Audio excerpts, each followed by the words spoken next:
Now it's audible? Okay. Yeah, yeah, yeah, Yeah. Yes. And the screen is also being shared. I hope yeah. everybody is able to see it. Correct, correct. Yes. Fine. So we'll start off with the first one. So here's the first question. So maximum questions I will try to complete today. So yeah. Here's the first one. You have an ideal heat engine which is exhausting heat at the rate of 77 degrees Celsius. So they've given you the temperature here, and efficiency is also 30%. 30% is the value of efficiency. So Good they have evening, given sir. you, Good evening, good yeah, good evening. evening. So they have given you efficiency eta is 30%, and they have also given you the temperature. They have given you the temperature as 77 degrees Celsius. So we are asked to find out at what rate it can take in heat. Okay, so this is from thermodynamics part. So you'll have to identify at what rate the heat can be taken in. So the formula which we will be using here is that relates efficiency and the temperatures of the heat and the sink. So eta is equal to 1 minus T2 upon T1. So we will make use of that relationship. So eta is 1 minus T2 upon T1. So here one of the temperatures are given, so we'll have to find out the other temperature. Okay, so T2 is given here, you should find out what is T1. Alright, so substitute children, simplify and tell me what is the value of T1 that you're getting. Eta is 30 and T2 is 77 degrees Celsius. Okay, so you have to substitute in terms of the values and then go for the simplification.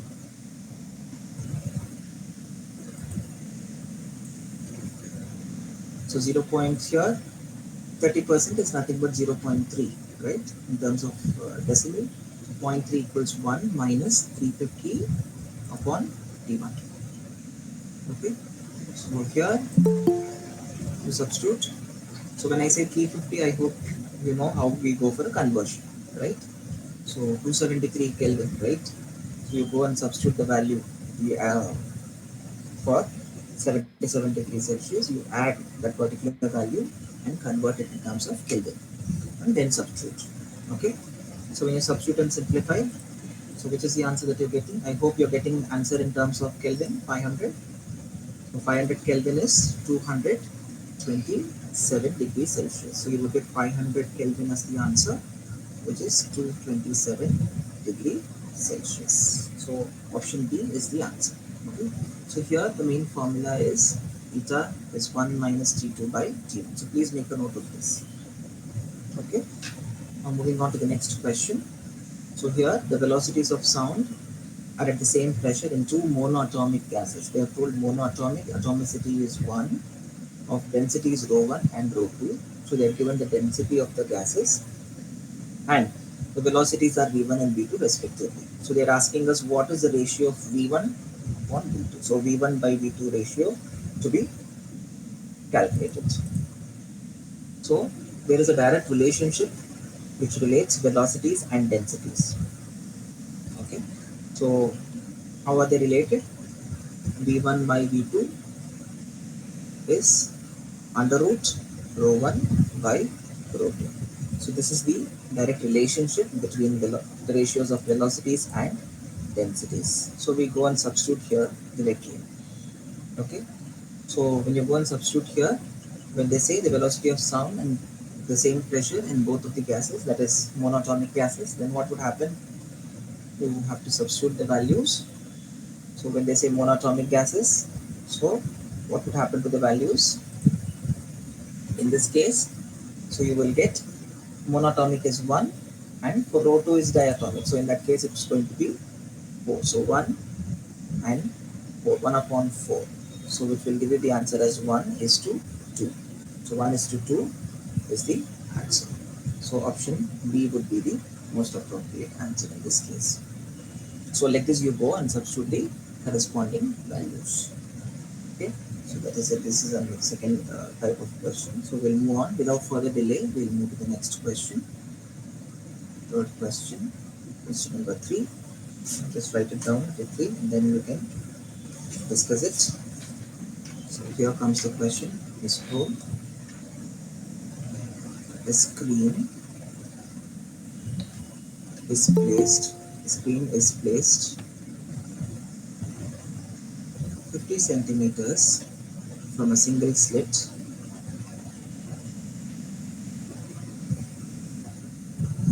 50 centimeters from a single slit, which is illuminated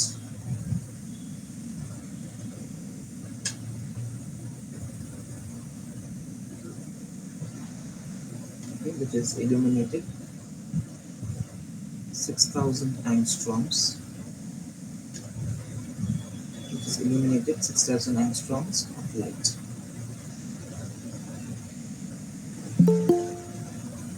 If the distance between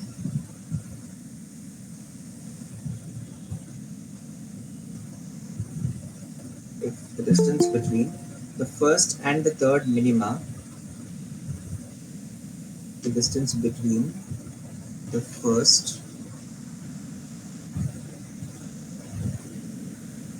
and third minima in the diffraction pattern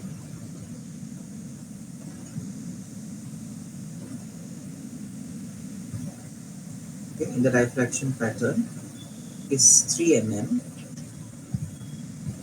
that is 3 millimeters, then the width of the slit is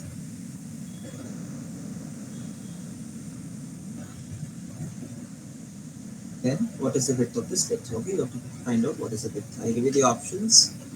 So first option 0.1 mm, option 2 is 0.2 mm, option 3 is 0.3 mm, and fourth option, which is option D, is 0.4 mm. Okay, so based on the question, so we have to understand what is the given data. In this question, they have given us the data of the corresponding slits, right? So screen is given, and they have also given you the screen is placed at 50 centimeters from the slit, okay, which is illuminated by wavelength, so which is 6000 angstroms. Okay, so all this data is there with us. So here we make use of the relationship. First, I'll give you the relation. E sine theta is equal to n lambda. This is the relation for single slit diffraction pattern.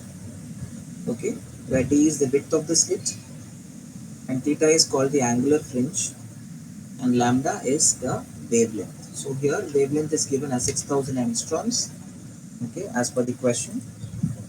So they are asking between the third and the first. Okay, so you have to find out the difference. Okay, so we go and substitute here. So go and substitute the corresponding values. So when I substitute the value, so we will get y3 minus y1. So we are asked to find out what is y3 minus y1 because they are asking the distance between the first and the third minimum. So y3 minus y1 is what you will have to do. So when you do y3 minus y1, so substitute the corresponding values. So y is in terms of slit and the distance between the slits. So we can write y is equal to capital D upon small d times n lambda, which is capital D is the distance between the slit and the screen, small d is the width, okay, capital D upon small d times n into lambda. We can use this relationship, okay, so we are relating it. Now when I go and substitute here in this expression, what happens when I substitute here?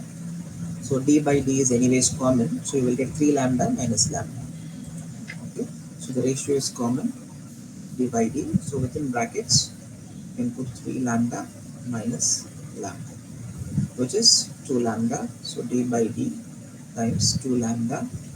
So go and substitute the values that you have in the question. Okay, so substitute the values that you have in the question. You know that capital D value is also being given, which is 0.5, right? So screen is placed at 50 centimeters. Convert 50 centimeters to meters, which will be 50 times 10 raised to minus 2 into 2 into lambda. Lambda is wavelength, which is 6000 angstroms. So it can be written as 6 into 10 to the power. Angstrom is 10 power minus 10, and you have a 10 power 3 there. Okay, minus 10 plus 3 will give you minus 7. Okay, upon d. D is nothing but the width. That's also given in the question. So we have the width as, so millimeters, right? So 3 millimeters is the width. So 3 millimeter. So 3 times 10 power minus 3. Convert to meters. Now we simplify this. 3 ones are, 3 twos are. So simplify. So 2 twos are 4, 4 fives are 20. Okay, 20 times. So now all the 10 to the power needs to be simplified. Okay, so you simplify all the power of 10. So you would be getting 20 into 10 to the power minus, so I think you're getting minus 5, right? Minus 5 or minus 4, I think minus 5. So 0.2 millimeters, isn't it? So that is the corresponding value that you get. So 0.2 millimeters is your answer. Option B is your answer. So that's how you approach this question. Alright. So here's a solution. I hope it's clear. We'll move on to the next one. Let me go to the next question. Fourth question. It's a different one. Okay. Here comes a question. The linear density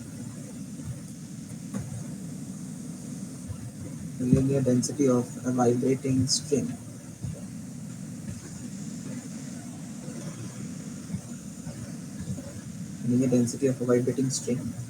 is 1.3 times 10 power minus 4 kilograms per meter. Okay. A transverse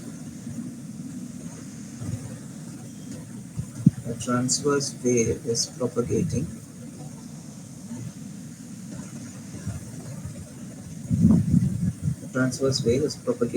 on the string. It's propagating on the string and is described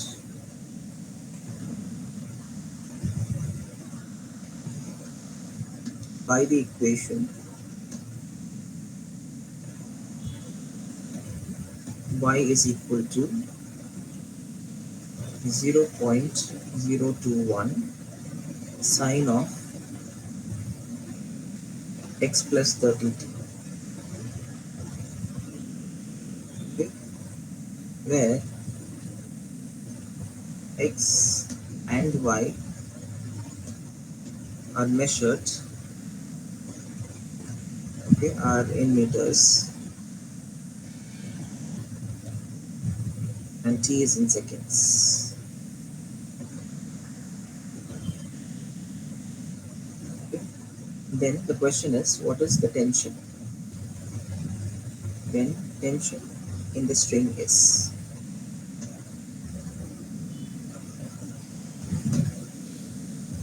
Then what is the tension in the string? So again, as per the question, go through the question. So we understand that they have given you the linear density that is there in the question. Okay, we have information about linear density. We have the information about the displacement as a function of time. Okay, so all this information is there. So here we can use the relation of speed of the wave, tension and linear density. So that relationship can be used. So the formula that relates tension, linear density and velocity of the wave is, so I'll give you that. Before that, I'll give you the options. Here comes the options.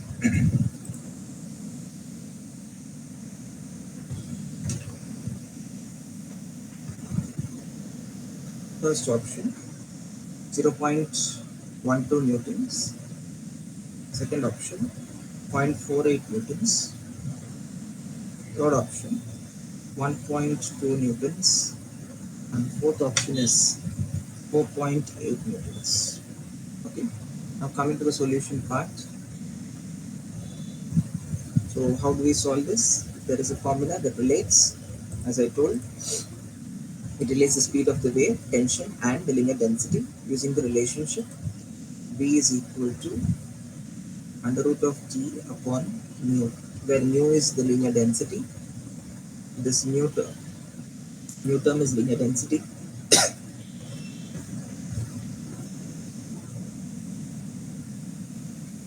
This is tension,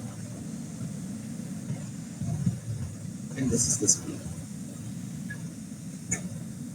So these are the relationships. Okay. So further, we make use of this particular relationship, and then we approach solving this question. So make use of this data. Linear density is given, and they have also given you an equation. An expression is given. So from the expression, you need to get the corresponding values. Okay. So substitute, and we get the corresponding values. So this formula I'm writing again. So we have an extension of this formula, wherein B is equal to under root of T upon mu, which is also equal to omega upon K, where omega is angular frequency and K is nothing but the constant. So make use of this expression, and then you can simplify it further. So what do we get upon simplifying? You can write it as under root of T upon mu is given in the question. I suppose 1.3 times 10 power minus 4. Writing it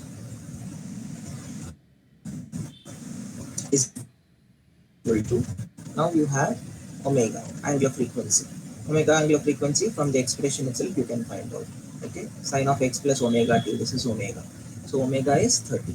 So 30 upon k. K is nothing but a constant. Okay, so constant, what is a constant value? So constant value is anyways 1 in this case. Okay, so constant is 1 until unless specified. So substitute. Here you can go for a squaring on both the sides, and then you go for a simplification, children.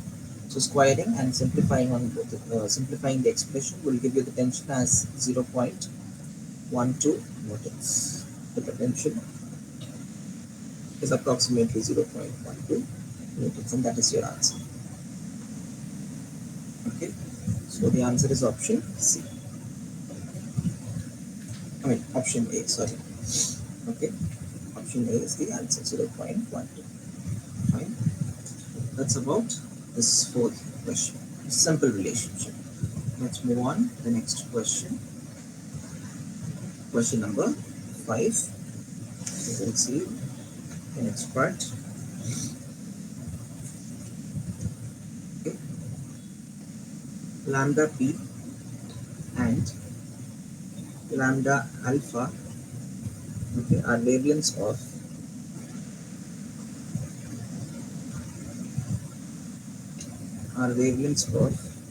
protons and alpha particles of having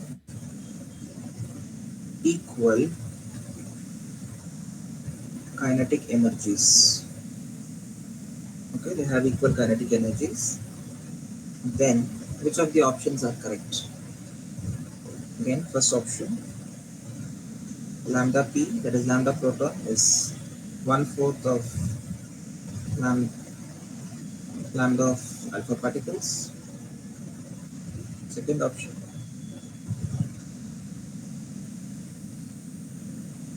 is half of alpha particles. Third option, both are equal. Fourth option, it is twice for alpha particles. Okay, so which of the options are correct is what you will have to find out. The correct options to be found out. Okay, so you know that lambda is given by the de Broglie wavelength. So I hope you guys know the formula for de Broglie wavelength, where lambda is equal to h upon p.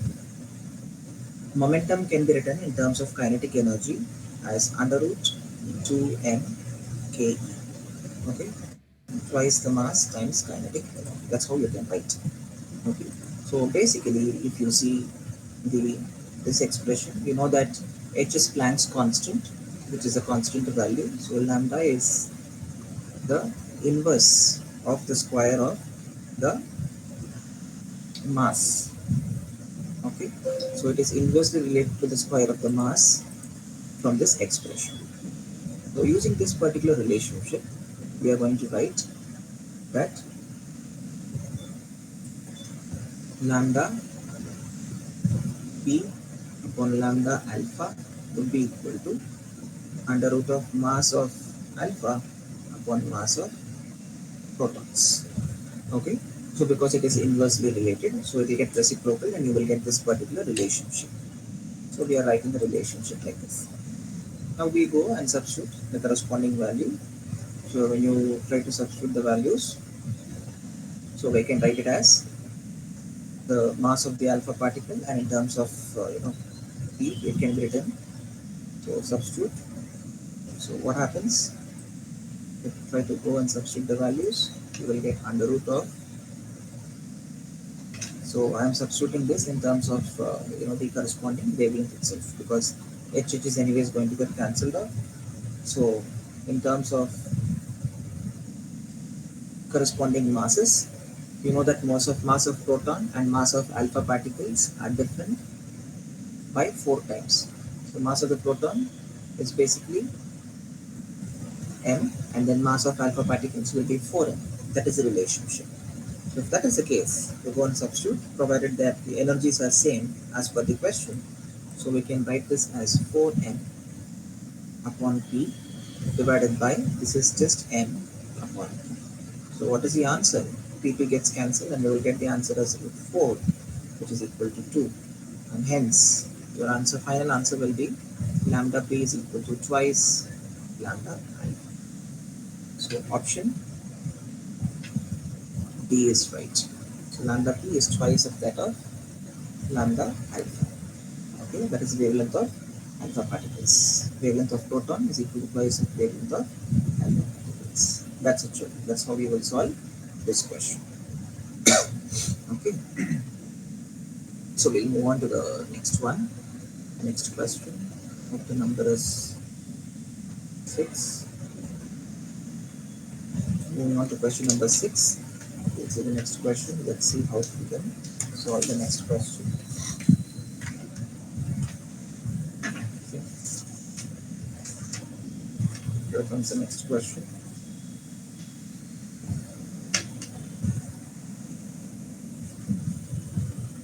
The maximum number of possible interference, the maximum number of possible interference maxima for slit, okay, for slit separation equal to twice the wavelength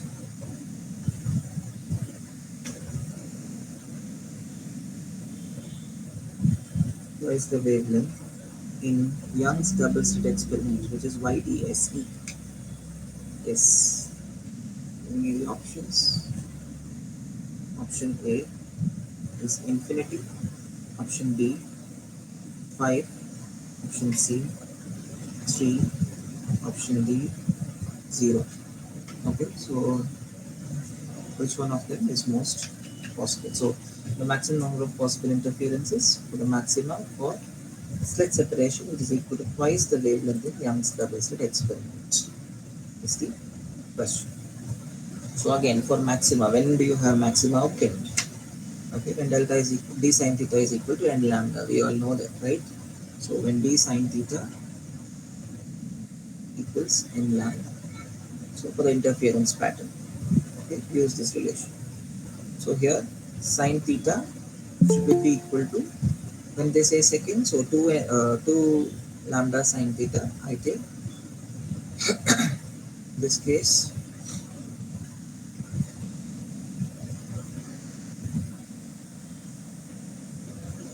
equals n lambda. When they say maximum, so therefore sine theta would be equal to n upon 2 as per the relationship. So if sine theta is going to be n upon 2, so the value of sine theta cannot be greater than 1. So because it cannot be greater than 1, you know that sine theta range is from 0 to 1, right? So it cannot be more than as per the angles. So because it can't be greater than 1, so what are the values that can take for n? Can take values 0. So n can take values 0. Okay, 0 is possible, 1 and 2 are quite possible because it's not cannot be greater. So 0 it can take 1, it can take 2, because if you put there 0, sine theta is equal to 0. If you put n is 1, sine theta is 1 by 2. Then if you put n is equal to 2, sine theta is 2 by 2, which is 1. So only these three values are quite possible, okay, as per the condition that we had. So therefore, how many maximas can be obtained? So the number of maximas that can be obtained is totally 5 maximas. So 5. So one here for the central bright fringe, second maximas for 1, and 2 more maximas which are obtained here. So total 5 maximas can be obtained in this case. So the answer is option B, which is 5. So that's how we can approach that question. So moving on to the next question. Let's see a different model now. So a current of 25 upon pi hertz frequency, current of 25.5 hertz frequency is passing through an AC circuit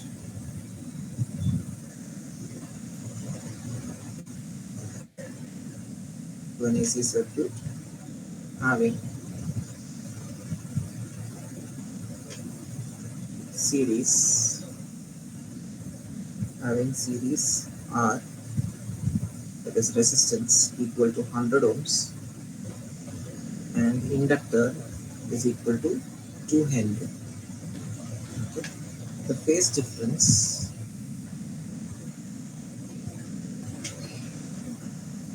between voltage and current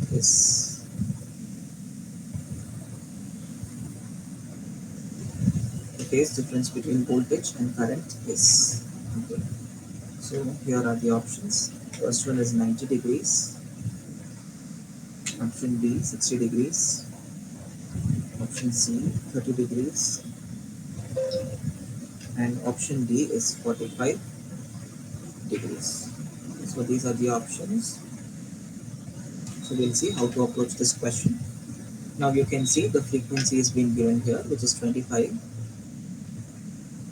upon pi hertz, and they have given you the value of resistance as 100 ohms and inductance as 2 Henry. And they're asking us what is the phase difference between voltage and current. So that is the question. So quite simple. We need to use the relationship for phase, which is tan phi is equal to omega L upon R. So tan phi equals to omega L upon R. So make use of this relation. So what will you get, children? So omega is equal to, omega is linear frequency, right? I mean angular frequency, which is, so here we will let us 2 pi FL upon R. So 2 pi F is 25 upon pi, okay, and into the frequency, so times L. L is nothing but 2 divided by R is 100. Simplify it, pi will get cancelled. 225s are 50 into 2 upon 100, which is 1. So if tan phi is equal to 1, so phi is tan inverse of 1, which is 45 degrees, and that is your answer.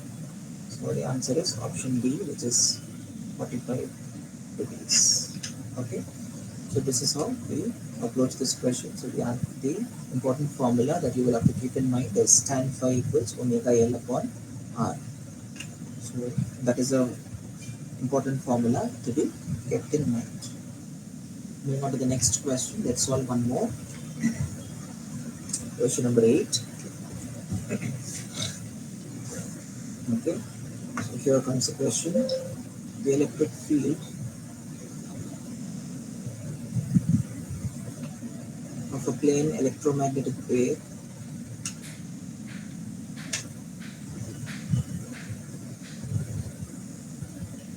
electromagnetic wave varies with time of amplitude, varies with time of amplitude 2 volt per meter, propagating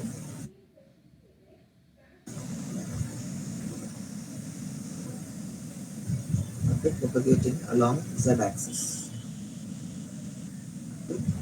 The average energy density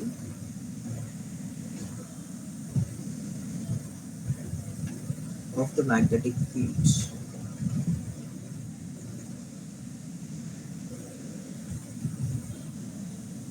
okay, is, so you have to find out what is the average energy density of magnetic field. So first option is 13.29 10 power minus 12. Option B is 8.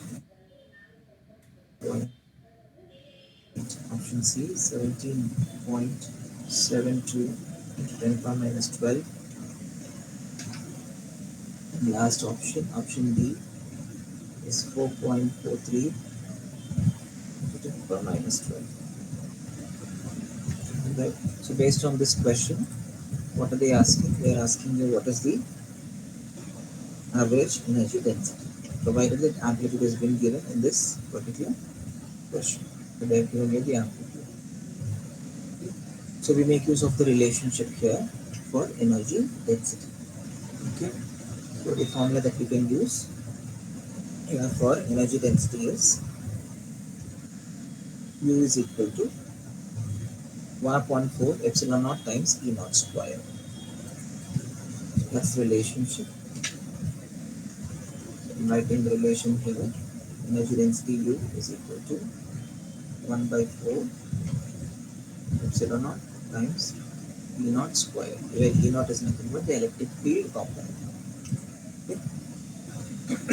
So making use of this particular relationship, so we can write 1.1 upon 4 times epsilon naught value, which is 8.85 into 10 power minus 12 into electric field square, which is given as 2 volt per meter. They have already specified, so 2 squared is anyways going to be 4. Okay, that's it. So therefore you cancel it out. So the answer is 8.85 with 10 power minus 12. So the answer which is nearing to the value that we have got is option B, and hence that is the answer. Okay, so the answer is option. So that is how we approach this particular question. Fine, and we'll see two more, and then before we wind up, the next question, question number 9.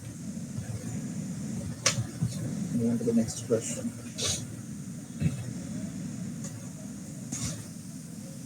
Radius of curvature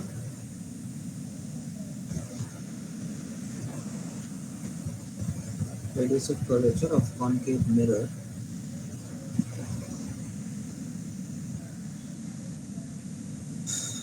is 40 centimeters, and size of the image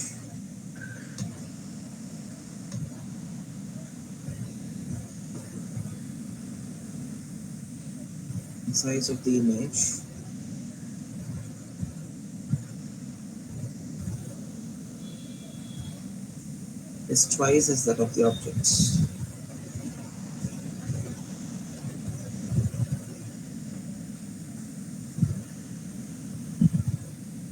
Okay, then the object distance is.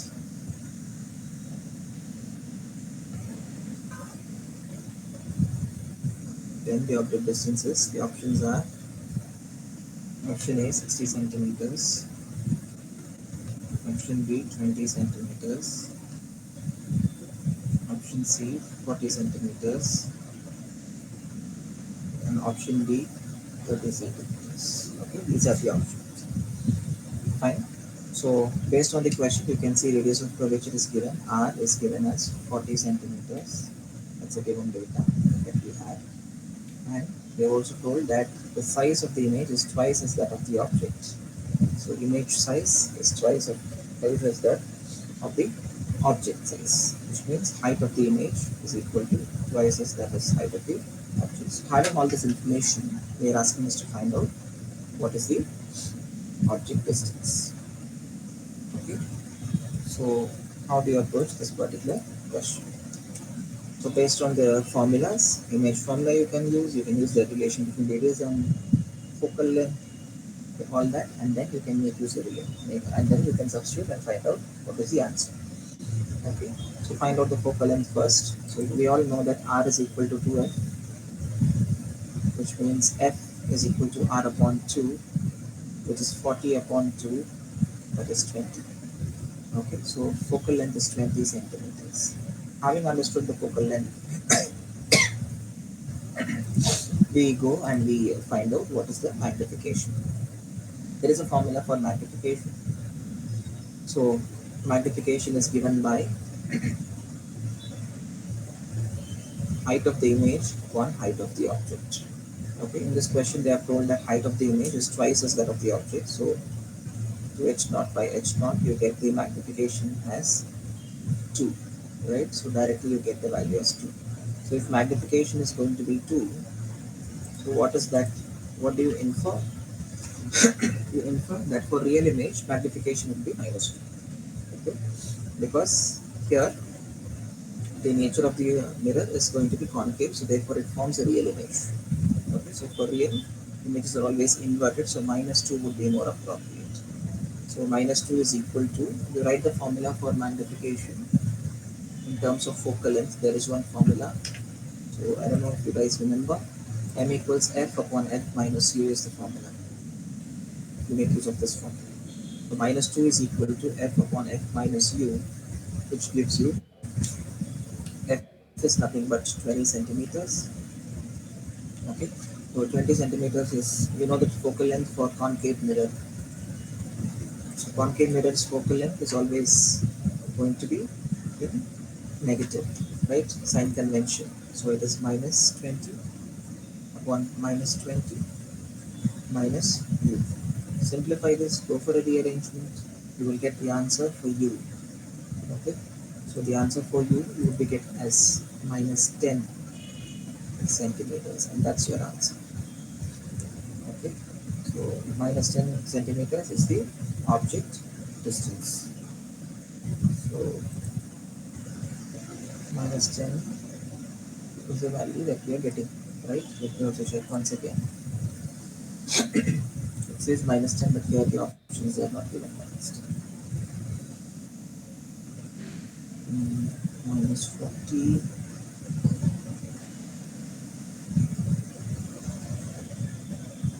It's 2u equals to minus 20. So 2u equals to minus 20. 60 minus 30. Okay, then the answer key is 1. Minus 30 you people are getting, right? So I hope minus 30 you are getting. So D is right then. Okay, I think the answer key this people are given is wrong. Fine. Okay, there is a mistake. So this is the appropriate answer. You solve it correctly, you get the answer as 30 children. So 30 is right. Fine. You know that negative sign convention is anyways there for the object distance. So the object is placed at a distance of 30 centimeters in front of it. That's it, children. So that's this question. And finally, one last question before we wind up. Question number 10.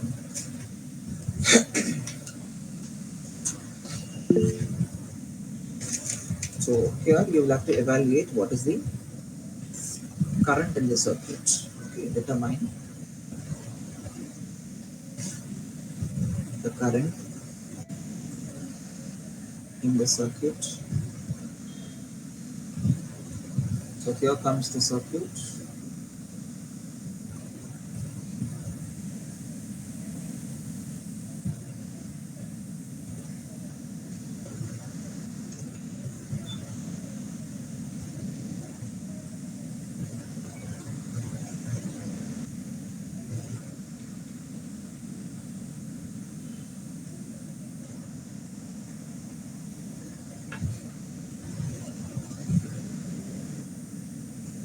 here comes the circle. I'm bringing in the values. This is 20 ohms on the top. This is 30 ohms. 20 ohms again. And the cell is of 5 volts. Okay. So you should find out what is the current in this circuit. So options I'm giving you. Option A, 5 upon 40 amperes. Option B, 5 upon 50 amperes. Option C, 5 upon 10 amperes. Option D, 5 upon 20 amperes. B, Okay. sir. Yeah. So B you're getting. Okay. So how did you do that?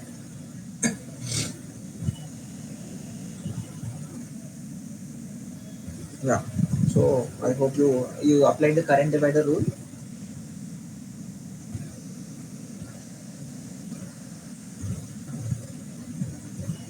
So so directly you can find out, right, the current. Using the current divider rule, you can directly find out. When I taught current electricity chapter, I have taught you the current divider mechanism. I is equal to V upon R. So here V upon 20 plus 30 would give you the total current that is going to flow in this particular circuit. Okay.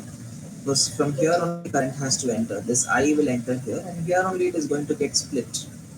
So therefore, this total I is based on this primary circuit. So primarily, it is these two parts which is contributing to the entire current of the circuit. So V is 5 upon 20 plus 30, which is 50. So 5 ones are 5, 5 tens are 50, right?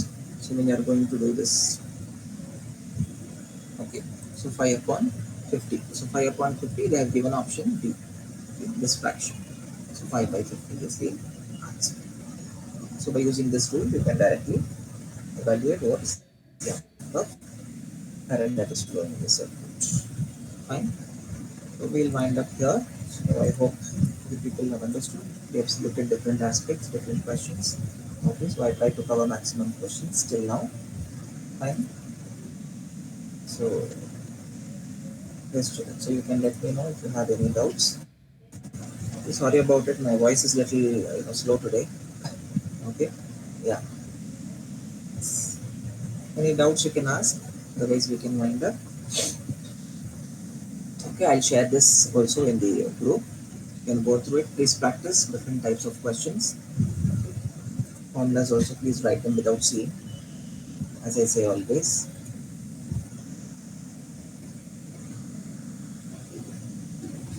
Yeah, you can ask children. If you have any queries, you can ask. Yeah, welcome.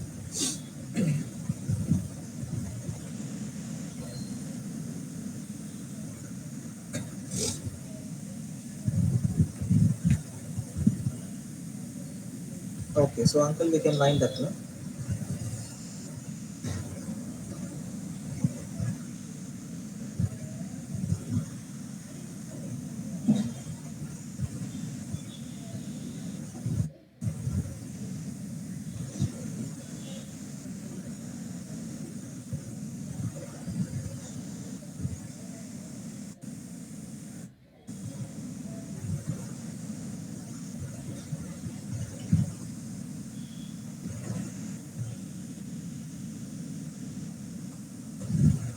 Okay, and then I hope there is no queries. So we'll wind up here. Okay. Thank you, children. Thanks for your cooperation and your patience. Okay, and I'm not keeping well. That's the reason I'm not able to interact more. So we'll wind up.